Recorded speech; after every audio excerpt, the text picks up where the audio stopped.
സ്നേഹവന്ദനങ്ങൾ പ്രിയമുള്ളവരെ, പാഠഭേദത്തിൻ്റെ ഒരു പുതിയ പാഠത്തിലേക്ക് എല്ലാ മാന്യപ്രേക്ഷകരെയും സ്വാഗതം ചെയ്യുകയാണ്.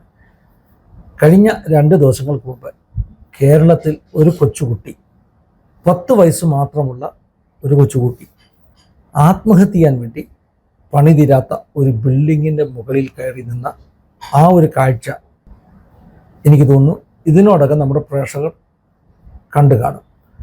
കുഞ്ഞ് ആത്മഹത്യ ചെയ്യുമെന്ന് പറഞ്ഞാൽ ബിൽഡിങ്ങിൻ്റെ മുകളിൽ കയറാൻ കാരണം അവൻ്റെ കയ്യിലുള്ള മൊബൈൽ ഫോൺ വാങ്ങിച്ചു വെച്ചു. കുഞ്ഞ് വയലൻ്റായി. ആ കുഞ്ഞിൻ്റെ കരച്ചിലും ബഹളവുമൊക്കെ ശരിക്കും അത് വളരെയധികം ഗ്രാഫിക്കായിട്ടുള്ള ഒരു സീനാണ്. പ്രേക്ഷകരെ കാണിക്കുന്നതിൽ സങ്കടമുണ്ട്. ചില ഭാഗങ്ങൾ മാത്രം ഒന്ന് കാണിക്കുകയാണ്. ആരും വരില്ല.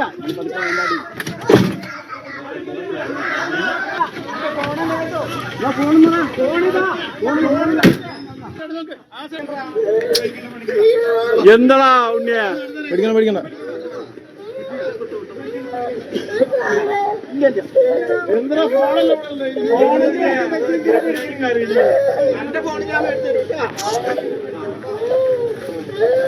ഈ സീൻ നിങ്ങൾ കണ്ടല്ലോ, കുഞ്ഞിൻ്റെ കരച്ചിൽ. ഞാൻ പറഞ്ഞല്ലോ, അതൊരു സുഖകരമാകുന്ന വീഡിയോ അല്ല. അതുകൊണ്ട് തന്നെ അല്പഭാഗങ്ങൾ മാത്രമാണ് ഞാൻ എൻ്റെ പ്രേക്ഷകരുമായിട്ട് പങ്കുവെച്ചത്. ഇതിനോടകം മറ്റ് ചാനലുകളിൽ നിങ്ങൾ ഈ വീഡിയോ കണ്ടിട്ടുണ്ടാകുമെന്ന് ഞാൻ ചിന്തിക്കുന്നു. പോലീസുകാരും മറ്റും അവനെ അനുനയിപ്പിക്കാൻ വേണ്ടി പറയുന്നുണ്ട്, മൊബൈൽ തേണ്ടടാ, നീ മൊബൈൽ പിടിച്ചോ, ചാടരുത്, മൊബൈൽ കൊണ്ടുവന്നിട്ടുണ്ട്. അവസാനം അവൻ്റെ വീട്ടിൽ നിന്ന് ആളുകൾ വന്ന് മൊബൈൽ അവൻ്റെ കയ്യിലെത്തിച്ച് മുകളിൽ ആൾ കയറി അവനെ ഇറക്കിക്കൊണ്ടുവരികയാണ് ചെയ്തത്.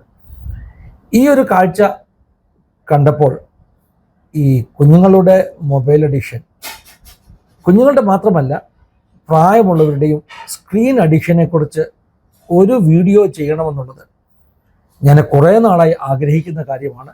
ഇപ്പോൾ അത് പറയാമെന്ന് ചിന്തിച്ചു. ഒരു 7-8 മാസങ്ങൾക്ക് മുമ്പ് ധ്രുവ രാത്തിയുടെ ഒരു വീഡിയോ ഞാൻ കണ്ടിരുന്നു. മൊബൈൽ അഡിക്ഷൻ കുഞ്ഞുങ്ങളിൽ ഉണ്ടാക്കുന്ന ഇമ്പാക്റ്റിനെ കുറിച്ചാണ് അദ്ദേഹം ആ വീഡിയോയിൽ പറഞ്ഞിരുന്നത്. അന്ന് തന്നെ ഞാൻ പാഠഭേദത്തിൻ്റെ സബ്ജക്റ്റുകൾ എനിക്ക് കിട്ടുമ്പോൾ ഞാൻ എൻ്റെ നോട്ട് പാഡിൽ അത് എഴുതി വെക്കും. അതായത് അടുത്തൊരു പാഠഭേദത്തിന് ഈ ഒരു കാര്യം പറയണം എന്ന വിധത്തിൽ. പക്ഷേ വളരെ അടിയന്തര പ്രാധാന്യമുള്ള മറ്റ് വിഷയങ്ങൾ വരുമ്പോൾ ആ എഴുതി വെച്ച സബ്ജക്റ്റുകൾ ഒരുപക്ഷെ മാറ്റി വെക്കുകയാണ് പതിവ്. അങ്ങനെ ഒരു 100-100 സബ്ജക്റ്റുകൾ ഞാൻ എഴുതി വെച്ചിട്ടുണ്ട് പാഠഭേദത്തിലൂടെ എന്തെങ്കിലും പറയാൻ വേണ്ടി. 8 മാസങ്ങൾക്ക് മുമ്പ് ധ്രുവരാത്തിയുടെ ആ വീഡിയോ കണ്ടത് എനിക്ക് ഓർമ്മ വന്നു. അത് ചെയ്യണമെന്ന് മനസ്സിൽ ഒരു പ്രേരണ തോന്നി. അതുകൊണ്ട് കുറേ കാര്യങ്ങൾ ആസാദിയുടെ പ്രേക്ഷകരുമായിട്ട് പങ്കുവെക്കുകയാണ്. നമ്മൾ ജീവിക്കുന്ന ഈ കാലം, ഈ പറയുന്ന ടെക്നോളജിയുടെ വളർച്ചയുടെ കാലം, ഡിജിറ്റൽ ഒരു കാലഘട്ടം, പ്രായവ്യത്യാസമില്ലാതെ ആളുകൾ മൊബൈൽ പോലെയുള്ള, അല്ലെങ്കിൽ പണ്ടൊക്കെ TV ആയിരുന്നു, ഏതെങ്കിലും ഒരു സ്ക്രീനിന് അഡിക്റ്റഡ് ആയി പോകാനുള്ള സാധ്യത കൂടുതലാണ്. അത് പുതിയ തലമുറയിൽ അല്പം കൂടുതലുണ്ട് എന്ന് എനിക്ക് തോന്നുന്നു. ധ്രുവരാത്തി ഇതിനെക്കുറിച്ച് കുറേ സ്റ്റഡീസൊക്കെ നടത്തിയാണ് അദ്ദേഹത്തിൻ്റെ വീഡിയോ ചെയ്തത്. അദ്ദേഹത്തിൻ്റെ വീഡിയോയിൽ അദ്ദേഹം പറഞ്ഞ 1-2 കാര്യങ്ങൾ പറഞ്ഞിട്ട് ആസാദിയുടെ പ്രേക്ഷകരുമായിട്ട് ഒരു ദൈവദാസൻ എന്ന നിലയിലുള്ള ചില നിരീക്ഷണങ്ങൾ, ചില മാർഗനിർദ്ദേശങ്ങൾ കൂടെ പറവാനാണ് ഈ വീഡിയോ ഉപയോഗിക്കുന്നത്. ധ്രുവരാത്രി പറയുന്നത്, ഇന്ന് കുഞ്ഞുങ്ങൾ ഹിപ്നോട്ടൈസ് ചെയ്യപ്പെട്ടതുപോലെ ഈ പറഞ്ഞ മൊബൈലിലേക്ക് അവർ അഡിക്റ്റഡായി പോയിരിക്കുന്നു. ഫിസിക്കലി ഒരു സ്ഥലത്തുണ്ട്, പക്ഷേ മനസ്സ് മുഴുവൻ ഈ ഒരു മൊബൈലിൻ്റെ അകത്താണ്. കുറേ വർഷങ്ങൾക്ക് മുമ്പുള്ള ഒരു മിഡിൽ ക്ലാസ് ഫാമിലി നമ്മളൊന്ന് ശ്രദ്ധിച്ചു നോക്കിയാൽ, 10-20 വർഷങ്ങൾക്ക് മുമ്പ് ഒരു ഈവനിങ്ങിൽ അച്ഛനും അമ്മയും ഒക്കെ കൂടിയാൽ അവർ ഒന്നിച്ചൊന്ന് TV കാണുന്നു, പരസ്പരം സംസാരിക്കുന്നു. മകൾ, മൂത്ത കുഞ്ഞ്, അവൾ ഹോംവർക്കൊക്കെ ചെയ്യുന്നു. കൊച്ചു കുഞ്ഞ്, 2-3 വയസ്സുള്ള കുഞ്ഞ് അവൻ്റെ ടോയ് കാറുമായിട്ടൊക്കെ കളിച്ചുകൊണ്ടിരിക്കുന്നു. ഇതായിരുന്നു ഒരു 10-20-25 വർഷം മുമ്പുള്ള ഒരു ശരാശരി മിഡിൽ ക്ലാസ് കുടുംബത്തിൻ്റെ ചിത്രം. എന്നാൽ ഇന്ന് ഒരു മിഡിൽ ക്ലാസ് ശരാശരി കുടുംബം, അവർ 4 പേരും ഒരു വീട്ടിലുണ്ടെങ്കിലും അവർ പരസ്പരം സംസാരിക്കുന്നില്ല. അച്ഛൻ അയാളുടെ മൊബൈലിൽ എന്തെങ്കിലുമൊക്കെ കണ്ടുകൊണ്ടിരിക്കുന്നു. അപ്പുറത്ത് അമ്മയും ഒരു മൊബൈൽ കൊണ്ടിരിക്കുന്നു. കൊച്ചു പെൺകുട്ടി അവളും ഒരു മൊബൈൽ കൊണ്ടിരിക്കുകയാണ്. 3 വയസ്സുള്ള കുഞ്ഞിൻ്റെ കയ്യിലും ഈ പറഞ്ഞതുപോലെ ഒരു മൊബൈലോ എന്തെങ്കിലും ഒരു സ്ക്രീൻ മുമ്പിലുണ്ടാകാം. അഡിക്റ്റഡ് ആണ്. ഒരു വീട്ടിൽ താമസിക്കുന്നു, പക്ഷേ അവരെല്ലാവരും ഐസോലേറ്റഡ് ആണ്. 2024 ഒക്ടോബർ മാസത്തിൽ ഇന്ത്യയുടെ അർബൻ ഏരിയാസിൽ നടത്തിയ ഒരു സർവേ, 70,000 മാതാപിതാക്കളെ പങ്കെടുപ്പിച്ചുകൊണ്ട് നടന്ന ഒരു സർവേക്കകത്ത് ആ പേരൻസ് പറഞ്ഞത് അവരുടെ കുട്ടികളിൽ 66% മൊബൈലിന് അഡിക്റ്റാണ്, സോഷ്യൽ മീഡിയയ്ക്ക് അഡിക്റ്റാണ്. അതായത് 70,000 പേരൻസിനെ പങ്കെടുപ്പിച്ചുകൊണ്ട് നടത്തിയ സർവേയിൽ 2024, ഇപ്പോൾ 2026 ആയിരിക്കുന്നു. എത്രയധികം വർധന ഉണ്ടായിരിക്കാം ഈ കണക്കിന്. അതുപോലെ തന്നെ ഈ കുട്ടികളിൽ 58% പേരൻസ് പറഞ്ഞു, 70,000-ൽ 58% എന്ന് പറഞ്ഞാൽ 10,40,000 പേരൻസ് പറഞ്ഞു അവരുടെ കുട്ടികൾ അഡിക്ഷൻ്റെ ലക്ഷണങ്ങൾ കാണിക്കുന്നു. അതായത് വാശി, മൊബൈല് അല്പസമയത്തൊക്കെ കയ്യിൽ കിട്ടിയില്ലെങ്കിലുള്ള ദേഷ്യം, അഗ്രസീവായിട്ട് ബിഹേവ് ചെയ്യുന്നു. ഇതൊക്കെ ഇവരുടെ കുട്ടികൾ കാണിക്കുന്നു എന്ന് ഈ പറഞ്ഞ സർവേയിൽ നിന്ന് നമുക്ക് മനസ്സിലാക്കുവാൻ കഴിയും.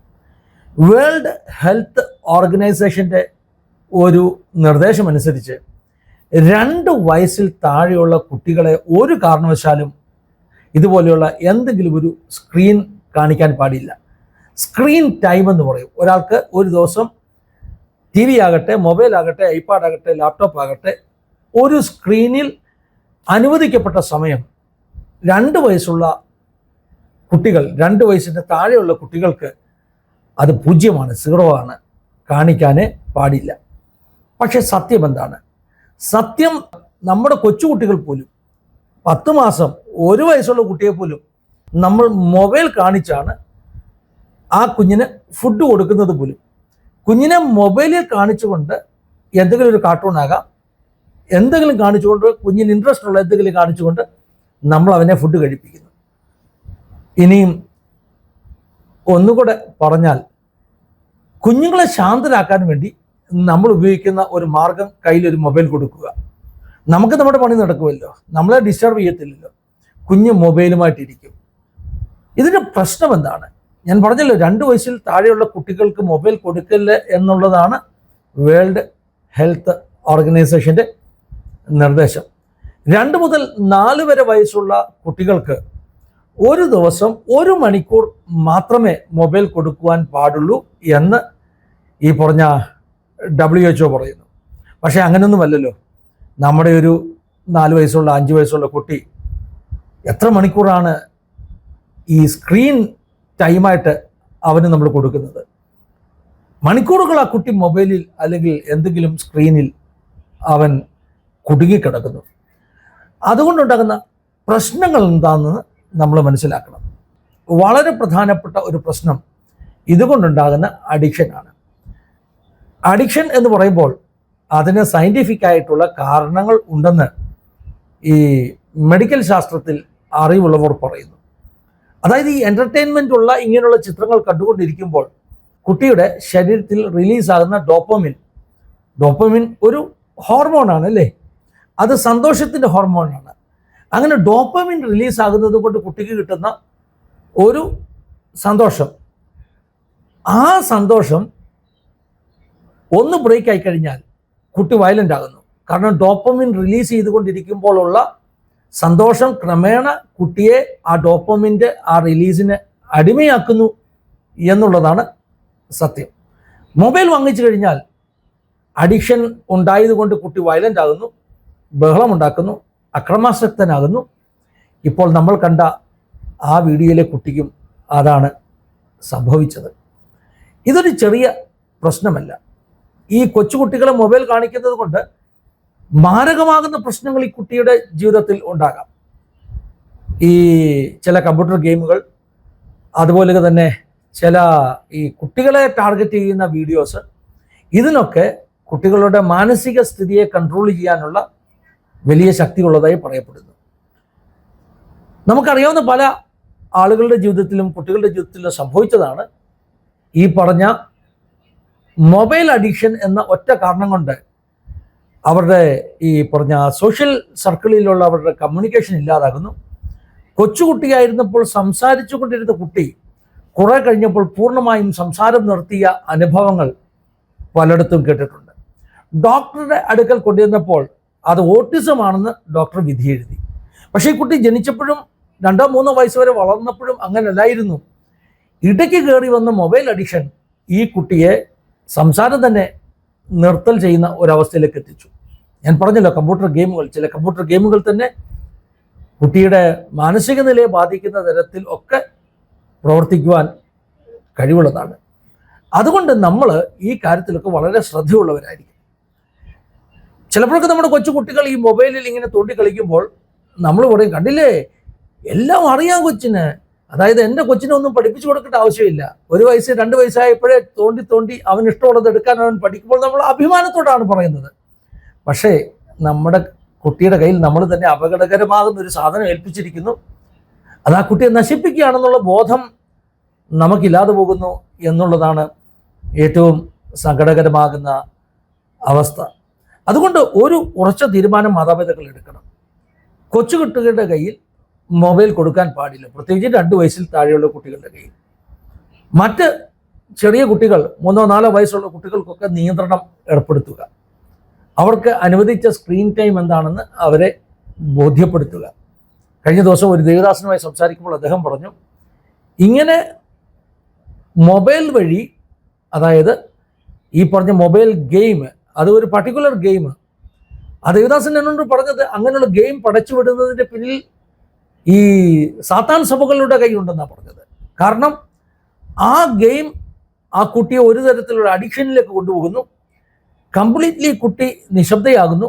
പിന്നെ വലിയ പ്രാർത്ഥനയിലൂടെയാണ് ആ കുട്ടിയെ വിടുവിച്ച് പുറത്തു കൊണ്ടുവരുവാൻ ഇടയായി തീർന്നത്. അപ്പോൾ ഇത്തരം കാര്യത്തിൽ മാതാപിതാക്കൾ ശ്രദ്ധയുള്ളവരായിരിക്കണം. പ്രാർത്ഥനാപൂർവം നമ്മുടെ കുഞ്ഞുങ്ങളെ വളർത്തണം. ഗുഡ് പേരൻറ്റിങ് വളരെ പ്രധാനപ്പെട്ടതാണ് എന്ന് പറഞ്ഞുകൊണ്ട് ഈ പാഠഭേദത്തിൻ്റെ ഈ എപ്പിസോഡ് ഇവിടെ അവസാനിപ്പിക്കുകയാണ്. ദൈവം എല്ലാവരെയും സഹായിക്കട്ടെ, അനുഗ്രഹിക്കട്ടെ. God bless you all. Have A wonderful time.